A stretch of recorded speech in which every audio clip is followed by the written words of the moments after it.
அஸ்ஸலாமு அலைக்கும். My wedding anniversary continuation பார்க்கலாம். எல்லாருக்கும் இஃப்தாருக்கு சாப்பிட்டது ஃபுல்லா இருக்குன்னு டின்னர் சாப்பிடல. காஃபி மட்டும் குடிச்சுக்கிட்டோம். இது வரைக்கும் எங்க ஆனிவர்சரி நாங்க பெருசா செலிப்ரேட் பண்ணது கிடையாது.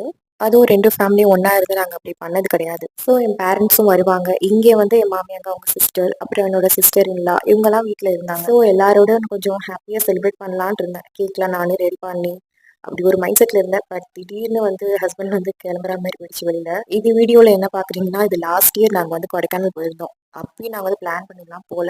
சும்மா போறதா இருந்துச்சு கொடைக்கானல். ஸோ நாங்க அந்த டைம்ல போயிருந்தோம் கரெக்டா ஆனிவர்சரி டைம்ல. இந்த இயர் வந்து என்னோட 8th ஆனிவர்சரி.